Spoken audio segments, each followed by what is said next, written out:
Hey everybody, welcome back. We are going to revisit the power seat issues that plague these cars. Not just the fact that they don't work, but for the fact that they can catch on fire. I'm a member of a couple of Facebook groups, and recently someone shared some really devastating photos of the whole inside of the car. Pretty much, I think the car is probably destroyed, I would imagine. And that is really unfortunate. This one switch came out of this car when I first got it. As you can see, it was in very bad shape. Got very, very hot and very potentially could have caught on fire. So, to start off, that I can't stress enough that if you've never done anything with your power seats, even though they may work, that needs to be looked at. And I've probably got 4 or 5 other videos all dealing with everything with the power seats. If your system doesn't work correctly, like say you might have a forward and backward, but you don't have a up and down tilt for the front or the rear, and you don't want to do it right now, or you can't, whatever, you need to get in and find this switch and you need to unplug it. Because, and one of the things that a lot of people commented on that one post for the car that got the fire damage was, that they always put a battery disconnect, to just disconnect the battery the easiest way, and that's not a bad idea. The only problem is this can happen while you're driving, and you can't have your battery disconnected while you're driving. That's the reason. So there's a couple of options. These are very, very difficult to find new. I've never found any new. Used ones I wouldn't trust. I think that it's possible that these can be rebuilt and refurbished. I'm still going to investigate that. The other option is an upgraded switch. This came from a 1985 town car. Really nice quality, lot better made switch. You can find it from the, I believe, 81 town cars all the way through to 97, because I currently have 1995 town car switches in this car, and I've got this, both seats fully functional in all directions. There's one catch to that. So anyways, let's get a different camera view and I'll show you that. Okay, so here we've got our switch from the 95 town car in here, and we've got a fully functioning forward and backward. We've got front tilt and rear tilt. I've got a whole video showing how to install this. Now someone, I think from the Facebook group or whatever, pointed out that I had the front tilt wired backwards, and he's right. The way I envisioned, was if I push this front tilt, that direction, that's the direction I wanted the seat to go. But the way it should be is if you push this thing forward, the seat should come up. And it's real easy to fix. And the only thing that affects, I like it like this, because it corresponds with the direction. Both chairs are like that. Sorry about all the mess and everything going on. We took this car for a 2,500 mile trip. Me and my puppy dog, and I just haven't had a chance to cleaned it out yet. But anyways, the side-to-side function on here, as you can see, when you move this over to the left, you know, what it's really supposed to do, and I never even really considered it because I didn't really think about this function, and I'll explain to why you shouldn't use it here in a second. But, you know, the seat should go up and down simultaneously like that with that function. So let's have a look-see at the wiring diagram I made up and show you what you do to, you know, if you want this function to work as it's supposed to. I like the function the way it is because, you know, if I push this thing in this direction, you know, that's the direction my seat goes. Same with the rear. You know, I push it this direction, I want the seat to go that direction, and that's actually correct. So, anyways, but when you're pushing this here, you got one going this way and one going the opposite direction. Hence the reason it's just tilting like this, and that's not how it's supposed to go. And like I said, we'll talk about in a second why you really shouldn't use the side-to-side function on these things. We'll talk about that in a second. Let's have a look-see at that wiring diagram. Oh, and I also wanted to point out right before we do that, you know, these switches match pretty good. You know, I've got a little bit of damage on here. It's unfortunate, but that has nothing to do with the switch being in here. That's just the way it was. But these are marked and everything, that's what they run. You got the rear tilt and the front tilt, forward and backward. Does do the side to side. Shouldn't use that. Talk about that in a second. But these all match the rest of these buttons, even though these are from a, you know, 25-year, 15, no, shit, I can't do my math. 15, 16-year newer car. Okay. All right, so here's the wiring diagram that I made up, made this part up. This is an actual wiring diagram out of the 1995 car. So that's the 1995 switch. That's this one, even though this one's actually from an 85, but it's the same exact switch. I don't have any of the bases to show you what the base looks like because the base is different than what was on here. Same amount of pins, just different layout. Actually, there might be one missing pin. I don't know, unless this one might be missing a pin. There might have been one in there. Can't remember. I don't think so. Anyways, so these are the color wires that come from the 79 town car in the wiring harness going out to your seat. And for your front tilt, if you want it to work the opposite of the way I have it, you just need to switch these two wires.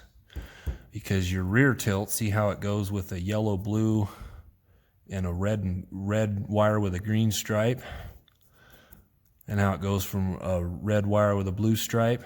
You know, if you put these together like the same color, you know, and that you need to watch that other video that shows how I installed this. That's a lot more in depth in this process here.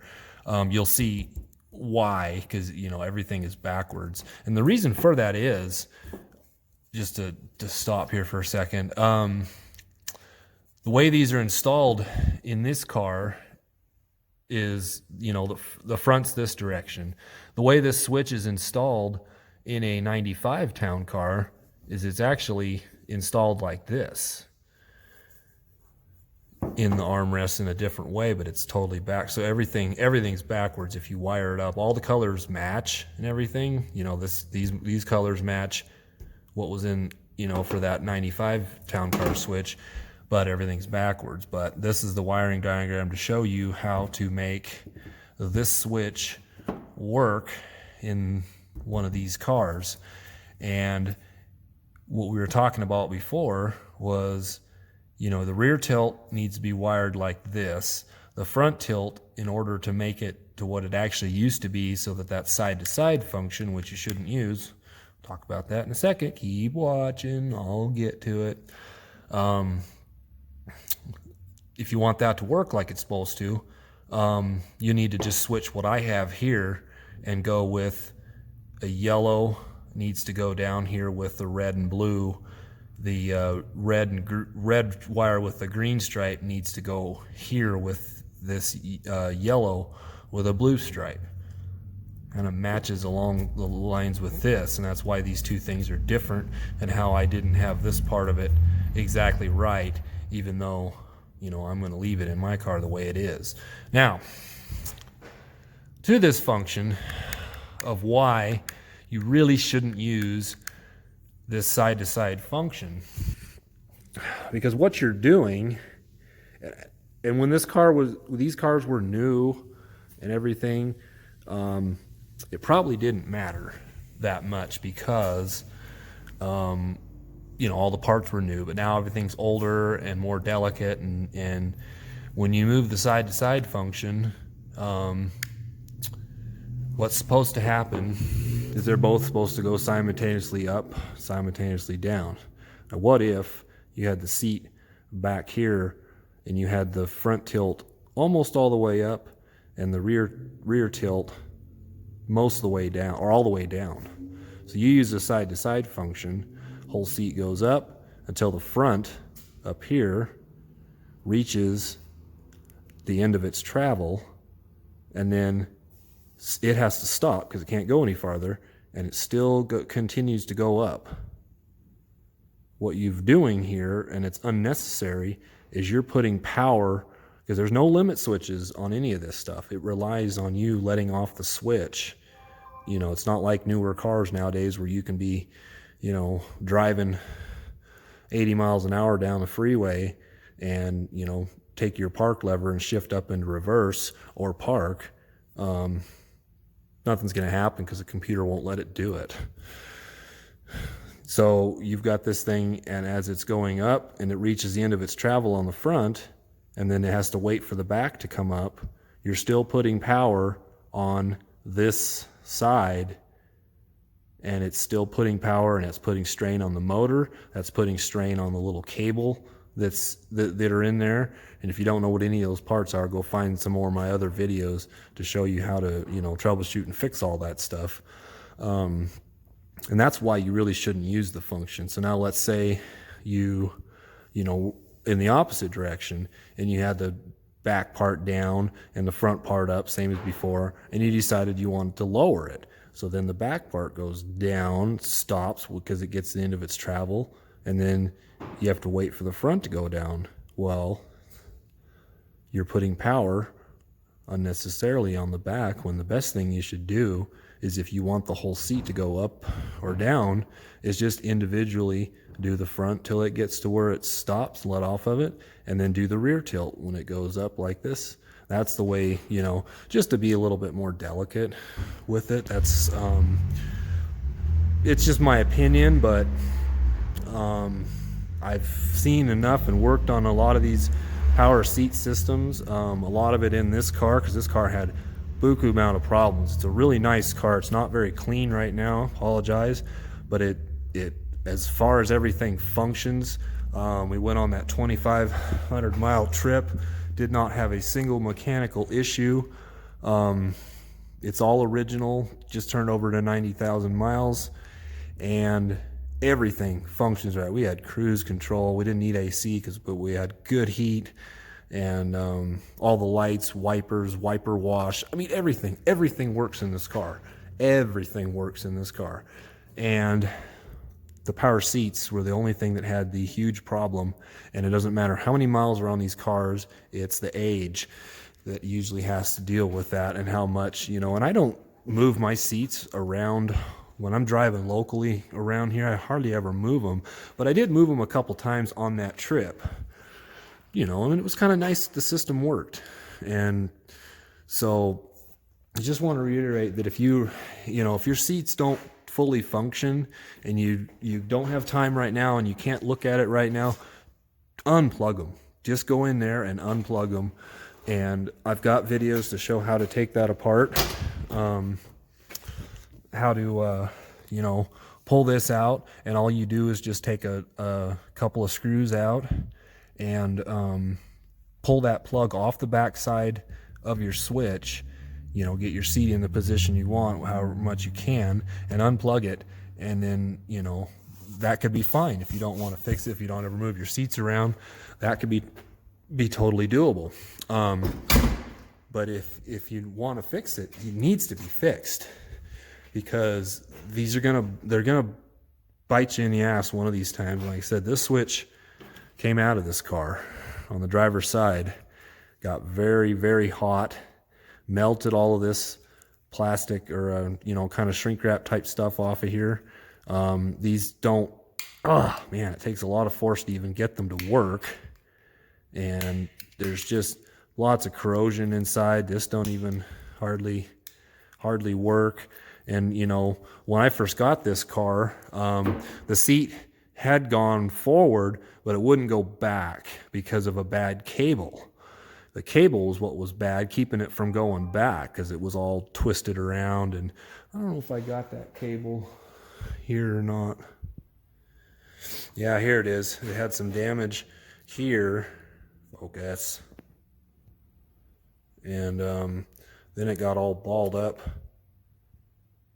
in there like that, and it just didn't work. It went forward, wouldn't go back, because this got all caught and bound up in here, and then the motor kept going and twisted it. And then the seat switch, I think, can't be 100% sure, but I think this was being moved forward. It went forward, or they were trying to move it back, one of the two, and because of the cable wouldn't allow it to go back, and they tried it a bunch of times, that I think this switch still got contact made even though it was let off of, and then it got very hot. Luckily, this one got hot enough that it finally broke contact in here and didn't actually catch on fire. But prior to that, and it usually happens slow enough, because this is fused. There is fuses that or a fuse for this circuit in there, but it just happens so slow that a lot of times the fuses don't blow. And you know, if you think, oh, I'm gonna put a lesser fuse in there, well, then just your normal operating and all that will blow a lesser fuse. So it really needs to be looked. You either just need to unplug the switch, or, you know, and if you don't, you know, go watch some of my other videos on the troubleshooting of the switches and the cables and the motors. I mean, you can learn from all those videos. This is my 4th or 5th one now dealing with this system on here, but information needs to get out there that these can cause a problem. And while a battery disconnect is a great idea to have in your car for when you park it, you know, for long periods of time, it ain't going to solve every problem, because these electrical problems can happen while you're driving, and you can't use your battery disconnect while you're driving. So anyways, that's just a little bit more information about that. And you know, like I said, go check out my other videos on the rest of the power seats, because you can practically you can identify, troubleshoot, repair, and service the entire power seat systems, from the switch all the way back to all the components of the chair, with all the videos that I've got out showing how to do that. And this should be able to work on older cars. You just might have a little bit different wiring, different switches and all that kind of stuff, but it's all pretty much the same. But this can also be the type of troubleshooting, and from these switches and the cables and motors can work all the way up to 1997 and even beyond. It just, you're changing a little bit of technology here and there, but just because this is a 79 and you might have a 76 does not mean that any of those videos can't benefit you. It's probably very similar to how it all works, but needs to be fixed. Anyways, happy trails, and we'll see you next time.